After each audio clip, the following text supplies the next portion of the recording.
buhay natin. Without fire, literally, without fire, then we cannot cook. Palagi tayong kumakain ng hilaw. And if there's no water, uhaw tayo, we will be drained and mamatay tayo. Now, how important is this? Bakit sa Bible, may nababanggit yung fire and water. But before I read the first verse, just bow down your heads and let's pray. Father God in heaven, we give you thanks and we give you glory. Thank you, Lord, for this wonderful night na binigay mo sa amin, O Diyos, upang purihin ang iyong ngalan, Panginoon. Salamat sa lahat ng pribilehiyo, Panginoon. Opportunity to worship, to honor your name every day, Father God. Lalo-lalo na sa araw ng ito, O Diyos, Tuesday, na aming inaalay sa iyo, Panginoon. Nilaan na araw para pagsapat-samba sa iyo, Panginoon. Lord, tonight we want to hear your voice. Lord, use me mightily, Father. Forgive me, Lord, for I am just human, Father God. Forgive me for I have sinned against you, Lord God, to your will. But Lord, tonight, make me worthy to preach your gospel. Lord, put words in my mouth, Father God. But the words that will come out from my mouth is coming from you. Galing sa iyo, Panginoon, ang iyong salita, Diyos. Hindi, palagi kong sinasabi, Lord, hindi galing sa aking kaalaman, sa aking isip, Lord God. Hindi galing sa iyo, Diyos. At itanim mo, Panginoon, ang iyong salita sa aming mga puso at isipan, Panginoon. At huwag mong hayaan, O Diyos, na kaaway, a devil, will distract your words tonight. Lord, let your will be done tonight, O God. Hallelujah. This we ask in the mighty name of Jesus we pray. Amen. First verse. Ito ang main verse natin, mga kapatid. Sa Psalm chapter 66 verse 12, sinasabi diyan, you let the people ride over our heads. We went through. But you brought us to a place of abundance. Ano ba yung sabihin niya? We went through fire and water. Di ba, klaro yung kasi daw ang blue. We went through fire and water. But you brought us to a place of abundance. You let people ride over our heads. Ibig sabihin, mabigat. There's a burden. Hinayaan mo, Diyos, na parang ang mga tao ay nasa nakasakay sa aming ulo. May nakita akong video sa Facebook. Yung camel. Sino nakita yung camel na sinakyan nila lang mataba? Ayaw ng camel na tumayo eh. Ayaw ng camel tumayo.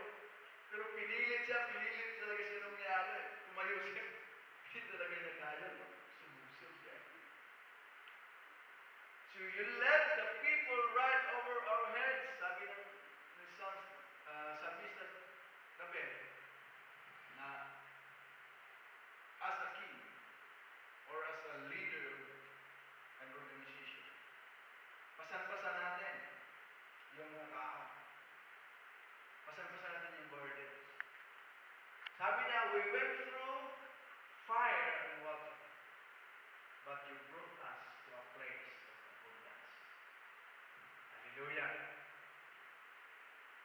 Kaya, mga kapatid, yung kung gaano daw kabigat yung burden mo, ganon din daw kabigat ang blessings mo.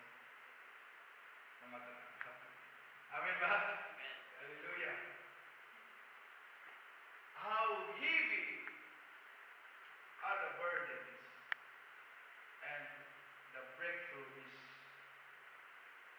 overflowing. Sabi gano'n. We've been through, like we are traveling in a fire, and we are traveling in a deep waters. At para tayong malulunod. Actually, yung sinasabi na yan, sinabi lang ni King David yan, because he is recalling that during the time of Moses, when they are traveling in the desert, for how many years? For 40 years? Alam mo, bakit gano'n? They are traveling for years, at ang lapit-lapit lang pala ng pupuntahan nila.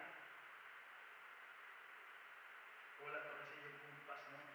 Wala pang mga guide, wala pang Google Maps. Nag-ikot-ikot lang sila doon hanggang sila nakarating sa Promised Land. So, balikan natin yung story.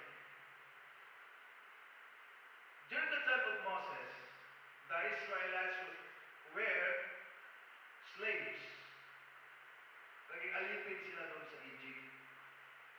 And the Lord God said, Moses, I want my people away from Egypt. I don't want to see my people being a slave. Ayoko makita ang mga anak ko, mga tao ko na alipin. Kaya kailangan mailabas sila sa Egypt, sa Egypto. Ngayon, okay, to make the story short, naging successful yung paglabas nila. Talagang hinakot ni Moses yung mga tao. Now, it's like they are traveling in a fire. Kasi sabi ng Panginoon, dadalhin ko kayo doon sa Promised Land in Canaan, where a place of milk and honey. Imagine yung isang grapes na ano ba yung guling sa grapes. 5 tao ang magyayong yan. Pagdating pala doon, marami pa silang mga blessings na natatanggap. Abundant place. Kaya yung sinabi, nirecall lang ni King David yung nangyayari. And you let people ride over our heads. We went through fire and water. Meaning, ang fire and water, yung fire kasi mga kapatid, sa Bible, marami siyang meaning. It's either it's the wrath of God, it's the Holy Spirit, it's purification. Marami siya kung i-search mo kung anong kahulugan ng fire. So, diyan, nakikita natin diyan ng fire, wala, na sinasabi niya, you are walking with the Word of God. Traveling with the words of the Lord. Kasi, nagiging talagang personal na guide ang Panginoon sa kanila noon. Moses and the Lord, nag-uusap sila. Mountain of face to face. In fact, nung pumunta si Moses doon sa Mount Sinai, doon nag-usap sila sa Panginoon. At ibinigay ni Moses galing sa Panginoon ang 10 Commandments. Naging mediator si Moses. And when they are traveling so many years, maraming nagre-reklamo. Moses, ano ba itong ginagawa natin? Walang pagkain. Gusto namin kumain ng karne.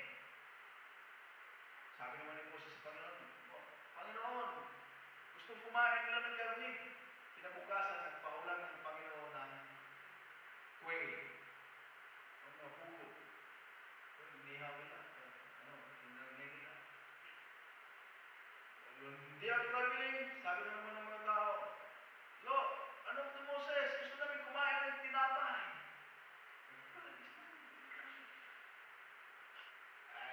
Lord, gusto na kumain ng tinapay.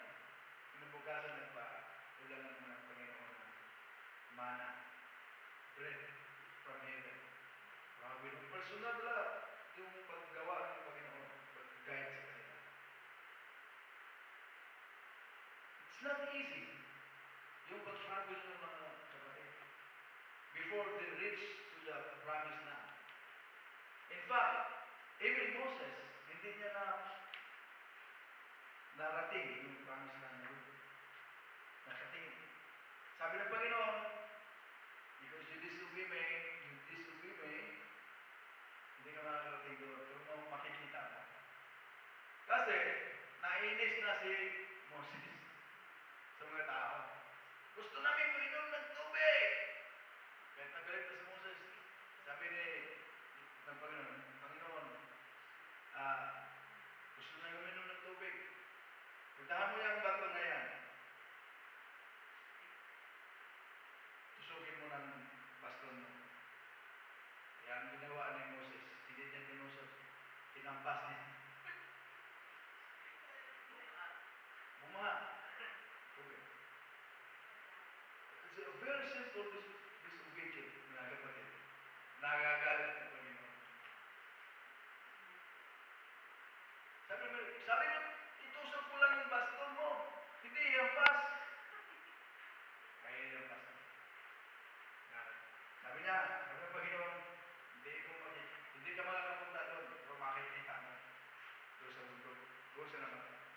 Now, ang ibig sabihin niya mga kapatid, kung anong nararanasan natin ngayon, ang dami nating naranasan sa mga panahon ngayon mga kapatid. Hindi mo maisip, hindi mo lubos maisip ano na ba itong nangyayari sa buhay namin, Lord. Sometimes yung tayo naglalakad at kinakausap natin ang Panginoon, Lord, what is happening to us today? May sabi ng Panginoon, ay hinayaan ko na dadaan kayo sa apoy at tubig. Kasi dadalhin ko kayo sa apoy at place. At tingnan natin, fire. Amen? Ano ba yung fire na sinasabi niyan? May tatlo lang akong verse para dyan. Sabi ng Panginoon, sa Jeremiah chapter 23, verse 29, sabi ng Panginoon, is not my word like fire?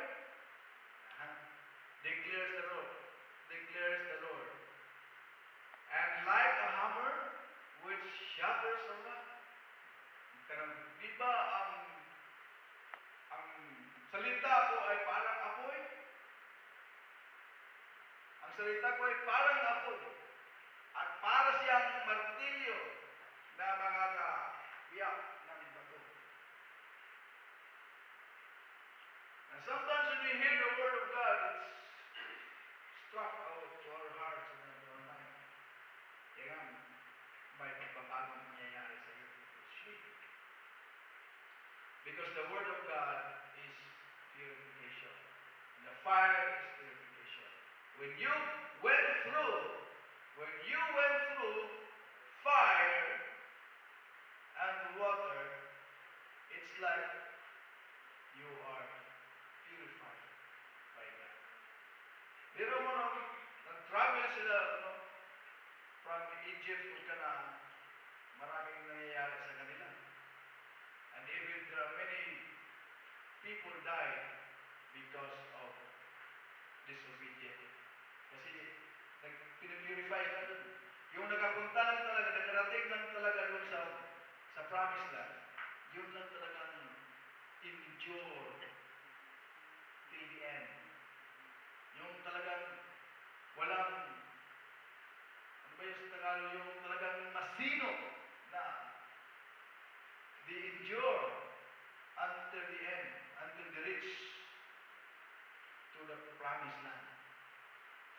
faithfully to God. Yun lang talagang masinop at talagang faithful sa Panginoon. Yung iba, gusto lang magkaroon ng Diyos. O gawa tayo ng baka, gawin natin Diyos. Yung mga jewelries nila lahat, ang dami nila. Talagang ginawa nila ulit ng dinurma nila na magiging baka. Tapos sinasamba nila. Nagalit ng Diyos. Biniyak ang lupa. Nahulog sila lahat doon. Earthquake. So purifying. The Word of God is like fire that will purify us. That's why it's necessary to listen always to the Word of God. Importante talaga na mapakinggan ang salita ng Diyos all the time. Mababasa mo ang salita ng Diyos all the time.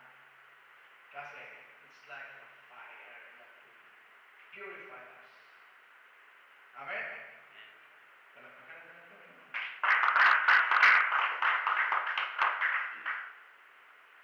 Next. Okay. So Revelation chapter 3 verse 18. I advise you to buy from me gold refined by fire, so that you may become rich. Actually, there are many secrets in the Bible. There are strategies in the Bible how to become rich.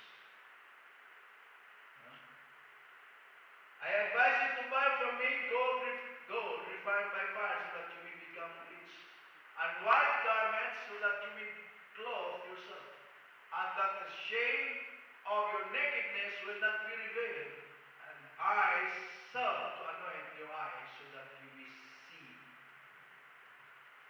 Sabi ng Panginoon, I advise you, I suggest, I advise you, I encourage you to buy from me gold. It's not actually literally, you are going to pay cash to the Lord. Meaning, if you are going to buy to the Lord, you have to come to Him. Worship Him. Serve Him. So that you may become rich. Alam mo, yaman-yaman natin. Totoo ba yun? Kasi, in my Father's house, sabi ni Lord, in my Father's house, there are many mansions. I will go and prepare a mansion for you. See that? And I will come again, and I will take you there, and wherever I am, you may be there also. Maybe hindi tayo ganun kayaman ngayon, kay Bill Gates, o sino bang napakayaman millionaires dito sa mundo ito. But, yung inaasahan natin. Amen? Hindi dito. Because everything in this world will just pass away. And white garments, so that you may clothe yourself. White garments. Bakit white? Purification. Purified. White color represents purification or pure. Amen? And that the shame of your nakedness will not be revealed. Actually, that paragraph, that words of God, kailangan mong intindihin. It's not literal. There is a spiritual meaning in that. Every time, pwede siyang maraming gawan mo na sermon. Different sermon every time. That's the word of God. Refined by fire. We must be refined by fire. by the words of God, by serving the Lord. Next, 1 Corinthians chapter 3, verse 13, each man's work will become evident. Ebidensya. Ang bawat gawa ng tao ay magiging proof or evidence. For the day will show it because it is to be revealed with fire. And the fire itself will test the quality of each man's work. Malalim. May karalaman ng salitang yan. Ang lahat daw ng gawa ng tao ay ebidensya. Our work in this world is an evident proof. For the day will show it. Darating ang araw na makikita, ma-reveal, maihayag. It is to be revealed with fire. And the fire itself will test the quality of each man's work. Kaya hindi tayo magtaka mga kapatid sa buhay natin sa mundo. There are testings. There are ups and downs. Because every day we are purified. There are seasons of everything. Amen? Kasama sa bahay, kahapon, interview niya. Tapos, natanggap daw siya. May offer letter na ba? May pinuman ng kontrata? Wala. Kinabukasan na yun, sinabihan siya, hindi siya, kinansil yun. Sila, masaya siya ngayon, kinabukasan, nalulog ulit siya. Nawagin siya, hindi ka na tutuloy na kukunin. Pero nung interview, after the interview, mag-umpisa, after 2 weeks, mag-umpisa ka na. After 3 weeks, mag-umpisa. Kinabukasan, tawagan siya, hindi ka matutuloy. Kasi na, there's no, there's no certainty in this world. Walang kasiguran. But the Word of God tonight says, you may go through fire. Ang fire represents power. Represents the power of the Holy Spirit. Pag-usapan natin yan, mahaba. Pag pinili ko lang yung patugma sa topic natin sa dito. Now, let's go to the water. Tubig na naman. Ano bang sabi sa tubig ng Panginoon?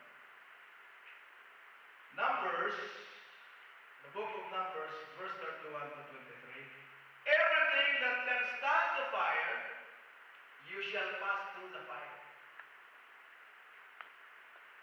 Everything or sino man, o kahit sino, bagay, tao, that can stand the fire, you shall pass through the fire.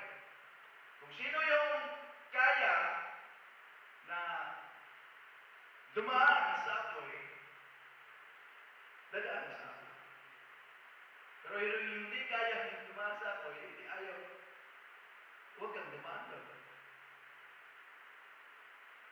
That is why there are many people na umatras kasi ayaw ko. I am like traveling in a lake of fire. And it shall be clean, but it shall be purified with water for impurity.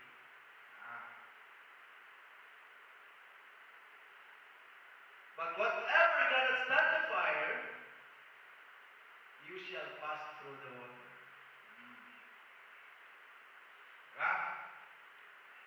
Matalinghaga. Isahin nyo lang ulit at i-meditate ulit yan mga salita ng Diyos na yan. But whatever cannot stand the fire, kung sino yung ayaw ko ng apoy, umiwas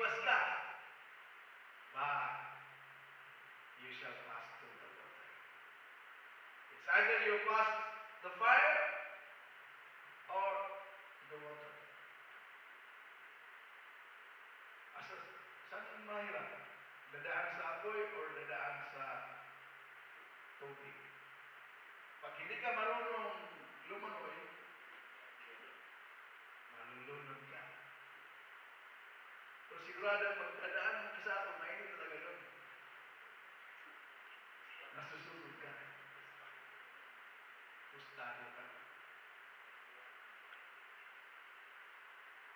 Ganito ang buhay natin. It's either you pass through the water or you pass through the fire. But, sabi ng Panginoon, but after this, I will bring you to the place of abundance. Hallelujah! Kapatid ng Panginoon. There is no easy way to heaven. Tandaan natin yan. There's no easy way. There's no easy money. Also, even in this world, no? Kung gusto mo talagang yumaman, maghirap ka. Magsirap ka, magtrabaho ng maayos, magnegosyo ng maayos. Di ba? You will pass through fire and water. Ano? Sa lahat ng bagay. Dalawa lang muna na natin. It's either the water or the fire. Amen? Alex, kasi bayaran po tayo. May communion pa. Revelation. May mga words talaga sa Revelation na maganda. For the Lamb in the center of the throne will be their shepherd. He will lead them to springs of living water, and God will wipe away every tear from their eyes. Ayun na. For the Lamb. Who is the Lamb? Jesus is the Lamb. The Lamb of God. Bakit tinatawag siyang Lamb? Because He is the sacrificial Lamb. Panginoon. Sacrifice Himself to save us. Kaya nga sabi ko dati, ang word of sacrifice is to save. To save somebody, to save someone, to save your loved ones. For the Lamb in the center of the throne, nasa trono, will be their shepherd. He will lead them to springs of living water. And God will wipe away every tear from their eyes. Yung tubig pala dadaanan natin mga kapatid. Although malalim siya, na pwede mong igalon. But that water, the same water, na dadaanan natin will give us life. After we pass through. Kaya nga sabi na, bakit sinabi ng fire and water? Kasi, panahon ng Moses, dumaan sila sa dagat. Yung hiniwa ng Panginoon yung dagat, no? Naas ni Moses yung kanyang baston, hiniwa ng Diyos, siniparet, ginawa ng daanan.